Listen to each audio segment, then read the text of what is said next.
Hello my dear viewers. లంకకి నిప్పంటించడానికి మన హనుమంతుడితో సహా వెళ్ళాడు రాముడు. ఏం జరుగుతుందో తెలుసుకోవాలి అంటే ఇవాళ ఎపిసోడ్ వినాల్సిందే. మరి లేట్ చేయకుండా మనం స్టోరీలోకి వెళ్ళిపోదాము. వెళ్ళిపోయే ముందు ఒక చిన్న రిక్వెస్ట్. 1000 సబ్స్క్రైబర్లకి దగ్గరలో ఉన్నాను. కొంచెం సబ్స్క్రైబ్ చేసుకొని వీడియో చూడొచ్చు కదా ప్లీజ్. ఇక స్టోరీలోకి వెళ్ళిపోదాం. చేతిలో సర్టిఫికేట్స్ పట్టుకుని ఉన్న మాన్సాని ఏం ఆలోచిస్తున్నావు అని అడిగాడు భరత్. సైలెంట్గా ఆ సర్టిఫికేట్స్ ఓపెన్ చేసి చూసింది మాన్సా. అవి మ్యారేజ్ రిజిస్ట్రేషన్ సర్టిఫికేట్స్. వరుడు అన్న దగ్గర భరత్, వధువు అన్న దగ్గర మాన్సా కనపడుతూ ఉంటే వేలితో తడుముతూ చూసింది మాన్సా. భరత్ ఏమీ మాట్లాడకుండా మాన్సాని కదిలించకుండా కాసేపు ఊరుకొని నెమ్మదిగా ఇంతకీ ఏమని డిసైడ్ చేసుకున్నావు అని అడిగాడు. ఏటో ఆలోచిస్తూ ఏమో నాకేమీ అర్థం కావడం లేదు, నాకు కొంత టైం కావాలి అని ముభావంగా చెప్పింది Manasa. Okay, take your own time, నేను మళ్ళీ వచ్చే వరకు ప్రశాంతంగా స్వేచ్ఛగా ఆలోచించుకో అని చెప్పి కాల్ కట్ చేశాడు భరత్. అదే సమయంలో కళ్ళు మూసుకొని కూర్చున్న రామ్కి సీతు రామ్ అని పిలుస్తున్నట్లుగా అనిపించి సడన్గా కళ్ళు తెరిచి చుట్టూ వెతికాడు. అక్కడెవ్వరూ లేరు. రామ్ ఒక్కడే ఉన్నాడు. వాష్రూమ్లో వాటర్ సౌండ్ వినిపిస్తోంది. సూర్య స్నానం చేస్తున్నాడు.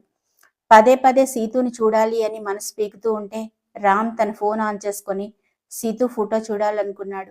అనుకున్నదే తడవుగా ఫోన్లో సీతు ఫోటోని చూస్తూ చేతితో తడుముతూ, ఎందుకు ఇలా చేసావమ్మో, ప్లీజ్ నాకు నువ్వు కావాలి, నువ్వు లేకుండా నేను ఉండలేను, దయచేసి నా దగ్గరకు వచ్చేయవా అని చాలా ఎమోషనల్గా ఆ ఫోటోతో మాట్లాడుతున్న సమయానికే వాష్రూమ్ డోర్ ఓపెన్ చేసుకొని బయటకు వచ్చాడు సూర్య.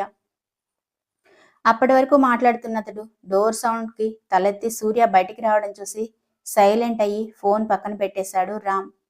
రామ్ని ఓ గంట కనిపెడుతూనే నార్మల్గా, రామ్ నువ్వు కూడా వెళ్ళి స్నానం చేసి రాపో అని చెప్పాడు సూర్య. నాకు ఇప్పుడు ఇంట్రెస్ట్ లేదు అని ముభావంగా చెప్పి పక్కకు తిరిగిపోయాడు రామ్. రామ్ ఫేస్ వాడిపోయి నీరసించిపోయి బాధ మొత్తం అతడి ఫేస్లోనే క్లియర్గా కనిపిస్తోంది సూర్యకి. రామ్ ఎప్పుడూ ఇలా లేడు. రామ్ ప్లీజ్, మనం అమ్మాడిని వెతకడానికే కదా వచ్చాము, ఎలా అయినా సరే మనతో తీసుకుని వెళ్ళకుండా ఇక్కడి నుంచి కదిలే ప్రసక్తే లేదు, దయచేసి నువ్వు ఇలా డీలా పడిపోకు, నువ్వు వీక్ అయితే అమ్మాడిని వెతకడం కష్టమవుతుంది, ప్లీజ్ ఫస్ట్ ఫ్రెష్ అయ్యి కాస్త ఏమైనా తినేసి మనం బయలుదేరదాం అంటూ నచ్చ చెప్పాడు సూర్య. తల ఊపి మౌనంగా అక్కడి నుంచి వాష్రూమ్కి వెళ్ళాడు రామ్. నెక్స్ట్ డే రామ్ అశోక్కి కాల్ చేసి మీట్ అయ్యాడు. సార్, మనం ముందు అనుకున్నట్లుగానే ఇక్కడున్న వంట వాళ్ళతో కలిసి మీ ఇద్దరు లోపలికి వెళ్లేందుకు అన్నీ అరేంజ్ చేసేసాను. మీ షర్ట్కి బటన్ని ఫిక్స్ చేస్తే లోపల ఉన్న కెమెరాస్ అన్ని హ్యాక్ చేయడానికి మాకు యూస్ఫుల్గా ఉంటుంది. అలాగే ఈ విగ్ కనుక పెట్టుకుంటే మీ బ్లూటూత్ బయట వాళ్ళకి కనిపించదు, ఈజీగా మీకు ఇన్స్ట్రక్షన్స్ ఇవ్వచ్చు అంటూ అతడితో తీసుకొచ్చిన విగ్ ఇంకా బటన్ కెమెరా హ్యాకర్స్ని సూర్య ఇంకా రామ్కి ఫిక్స్ చేశాడు అశోక్. అక్కడ హ్యాకర్ టీ మోడ్తో సెట్ చేసిన బ్లూటూత్ నుండి అవసరమైన ఇన్స్ట్రక్షన్స్ ఇవ్వడానికి రెడీగా ఉన్నాడు భరత్.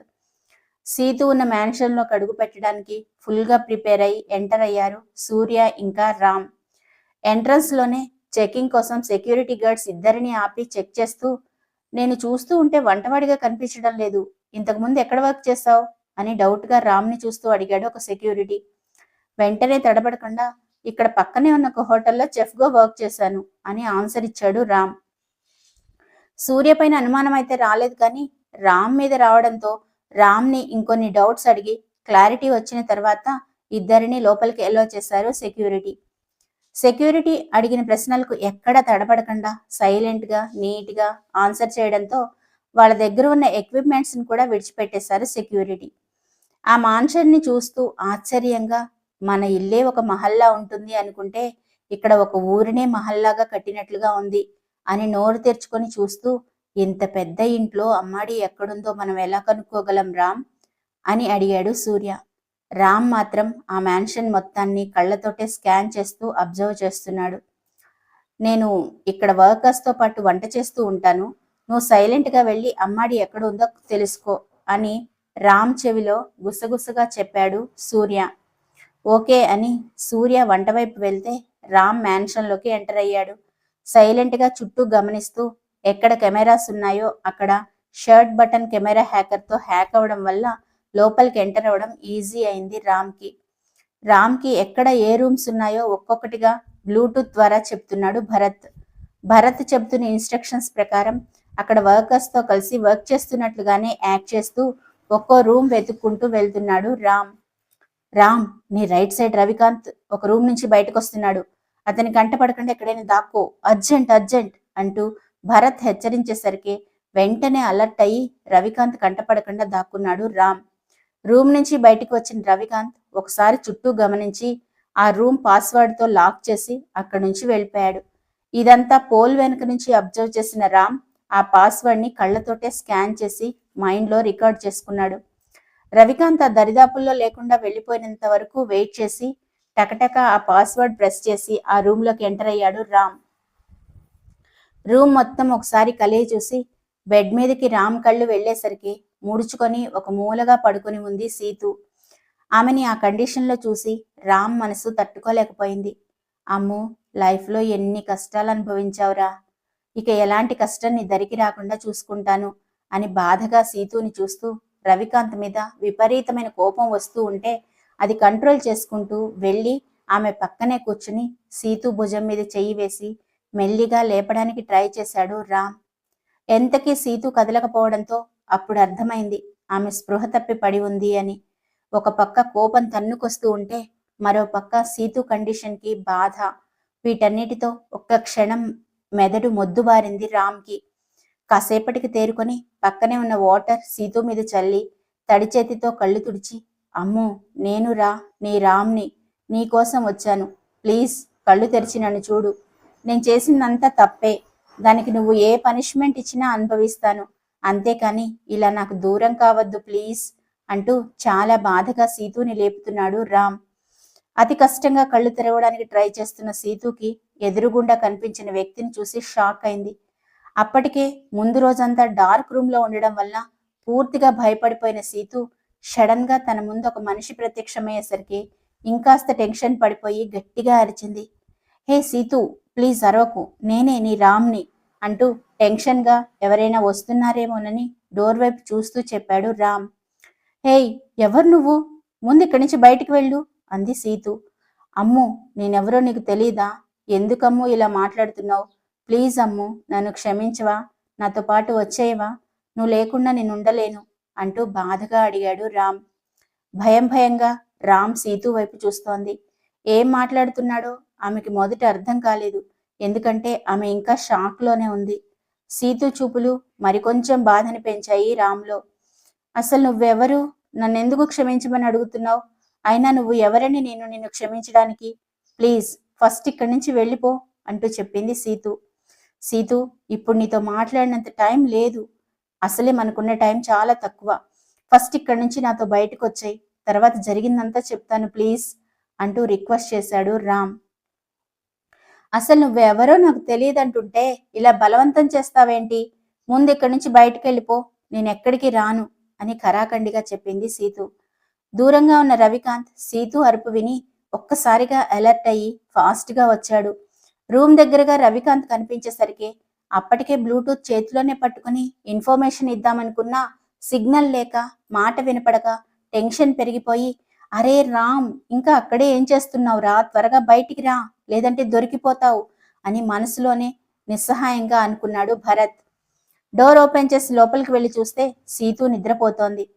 ఒకసారి రూమ్ మొత్తం చెక్ చేసి అక్కడ ఎవరూ లేరని కన్ఫర్మ్ చేసుకొని డోర్ లాక్ చేసి అక్కడి నుంచి బయటికి వెళ్ళిపోయాడు రవికాంత్ వెళ్ళిపోయాడు అన్న కన్ఫర్మేషన్ చేసుకున్న తర్వాత బాత్రూమ్ నుండి బయటకు వచ్చాడు రామ్. సీతూనే చూస్తూ, నేనెవరో తెలియదు, కానీ నన్నెందుకు సేవ్ చేశావు అంటూ సూటిగా ప్రశ్నించాడు రామ్. ఫస్ట్ నువ్వు ఇక్కడి నుంచి వెళ్ళు, లేదా నాతో పాటు నువ్వు కూడా ప్రాబ్లం ఫేస్ చేయాల్సి వస్తుంది. ప్లీజ్ వెళ్ళిపో, వీళ్ళు మనుషులు కారు అంటూ ఫేస్ పక్కకు తిప్పుకొని చెప్తోంది సీతు. ఆమె కళ్ళల్లో నీళ్లు రామ్ దృష్టిని దాటిపోలేదు. నువ్వు ఏం చేసినా ఏం చెప్పినా నిన్ను విడిచిపెట్టి వెళ్లే ప్రసక్తే లేదు, వెళ్తే నీతో కలిసి బయటికి వెళ్తా అని స్థిరంగా చెప్పాడు రామ్. నువ్వు బయటికి వెళ్ళకపోతే నేను ఇప్పుడే రవికాంత్ని పిలుస్తాను అని బెదిరించింది సీతు బెదిరింపులకు విపరీతమైన కోపం వచ్చినా దాన్ని కంట్రోల్ చేసుకుంటూ అలా సీతూనే చూస్తూ నిలబడ్డాడు రామ్. చెబితే అర్థం కావడం లేదా?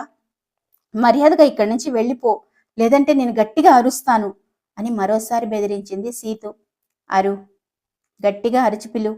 ఒకవేళ నీకు అరవడం చేత కాకపోతే చెప్పు, నేనే పిలుస్తాను. నువ్వు పిలుస్తావా, నన్ను పిలవమంటావా అని స్థిరంగా సీతు కళ్ళల్లోకి చూస్తూ అడిగాడు రామ్. నీకు చేతులెత్తి దండం పెడతాను. నా జీవితం ఎలాగో పాడైపోయింది. కనీసం నువ్వు హ్యాపీగా ఉన్నావు అన్న సంతోషం అన్నా నాకు కావాలి. దయచేసి ఇక్కడి నుంచి వెళ్ళిపో రామ్. శిల్పని పెళ్లి చేసుకుని హ్యాపీగా ఉండు. నీ సంతోషం కోసమే నేను ఇదంతా చేశాను. దాన్ని మొత్తం నువ్వు ఆఖరి నిమిషంలో పాడు చేయకు. ప్లీజ్, దయచేసి వెళ్ళిపో అంటూ ఏడుస్తూ 2 చేతులు ఎత్తి దండం పెట్టింది సీతు. సరే వెళ్తాను, నువ్వు చెప్పినట్లుగానే వెళ్తాను అమ్మో అని అన్నాడు రామ్. రామ్ నోటి నుండి అమ్ము అన్న పిలుపు వినపడగానే సీతు ఒక్కసారిగా షాక్ అయిపోయింది. అంటే రామ్కి అన్ని నిజాలు తెలిసిపోయాయన్నమాట అన్న షాక్లో సీతు అలాగే నిలబడిపోయింది. రామ్ సీతు దగ్గరికి వచ్చి ఆమె 2 చేతులు పట్టుకొని, నాకు అన్ని విషయాలు తెలిసిపోయాయమ్ము. ఇంకా ఎందుకమ్ము నా నుంచి దూరంగా పారిపోవాలనుకుంటున్నావు? ఇప్పటికే నాకు వేసిన శిక్ష చాలదా చెప్పు? నా సంతోషం నీతోటే ఉంది.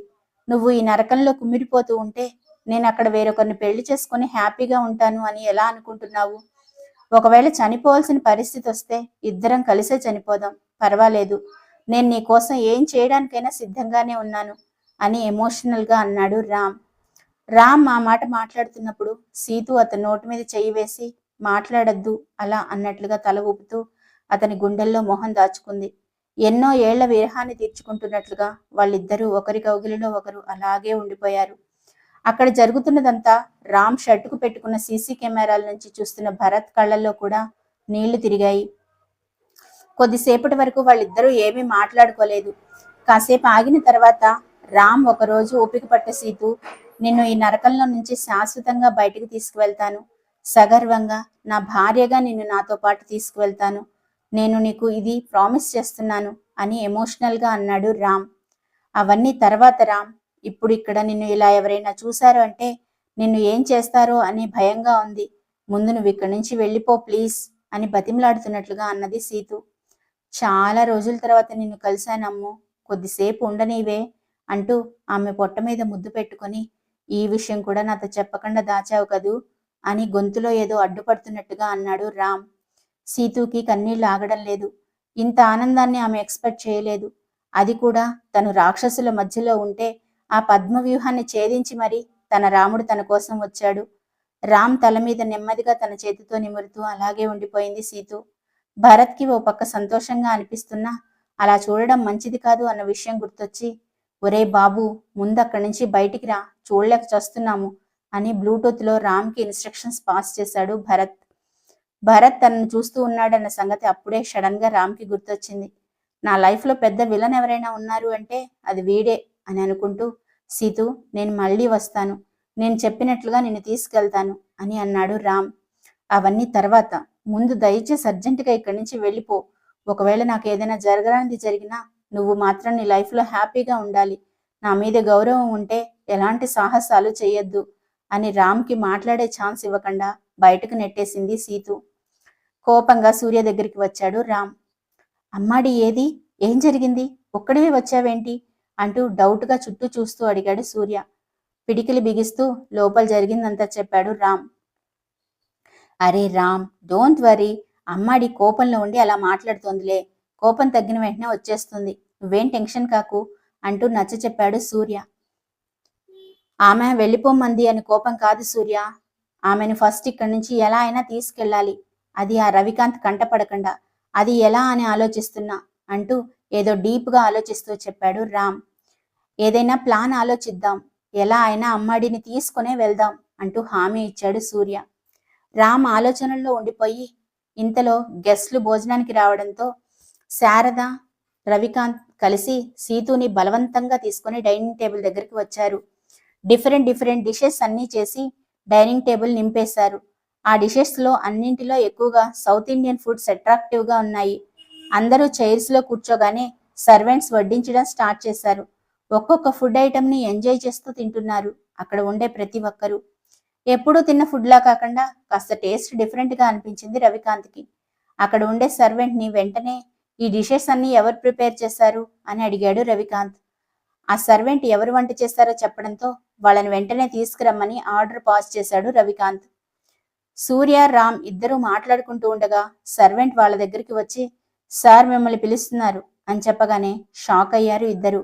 కానీ అది బయటికి కనిపించకుండా కవర్ చేసుకుని, సరే వస్తున్నాం పదండి అని ఆ వ్యక్తిని పంపించాడు సూర్య. రామ్, ఇప్పుడు గనక నువ్వు వస్తే అనవసరంగా రిస్క్, సో నువ్వు ఇక్కడే ఉండు, నేను వెళ్ళి విషయం ఏంటో కనుక్కుని వస్తా అని వెళ్ళాడు సూర్య. లంకకి నిప్పు పెట్టిన ఆంజనేయుల్లాగా మన సూర్య వెళ్తున్నాడు. మరి ఏం చేస్తాడో తర్వాత ఎపిసోడ్లో చూద్దాం. స్టోరీ కనుక నచ్చినట్లయితే లైక్ చేసి ఛానల్ని సబ్స్క్రైబ్ చేసుకోవచ్చు కదా. అలాగే ఒక చిన్న కామెంట్ కూడా. చాలామంది సబ్స్క్రైబ్ చేసుకోకుండానే స్టోరీ చూస్తున్నారు. సబ్స్క్రైబ్ చేసుకొని చూడండి ప్లీజ్.